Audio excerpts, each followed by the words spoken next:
વડોદરા જિલ્લાના વાઘોડિયાના પૂર્વ ધારાસભ્ય મધુ શ્રીવાસ્તવનું આક્રમક નિવેદન સામે આવ્યું। પ્રચાર દરમિયાન કોંગ્રેસના પોસ્ટર ફાડવાના મામલે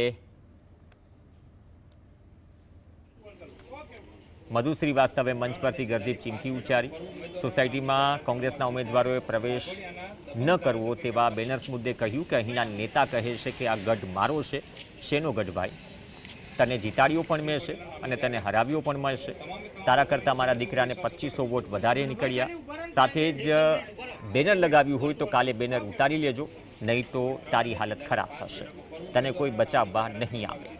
ગંભીર આક્ષેપ લગાવતા મધુ શ્રીવાસ્તવે કહ્યું કે કોઈ નેતા બેતા નહીં આવે ભ્રષ્ટાચાર કરવાનો, સ્કૂલો બનાવી, ચીટિંગ કરવાનું, પેટ્રોલ પંપ બનાવવા, બસ આ જ કામ તમે કર્યા છે।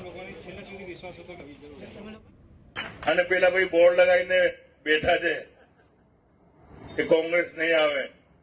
હવે ચૂંટણી પતી જશે, તારી હાલત શું થશે? અમારી ચેલેન્જ છે જોમો, કાલે બેનર ઉતારી દેજે, નહીં તો તારી હાલત ખરાબ થશે। તને કોઈ બી બચાવવા ના આવે। નેતા બેતા છે ને, ખાલી નેતા જ છે।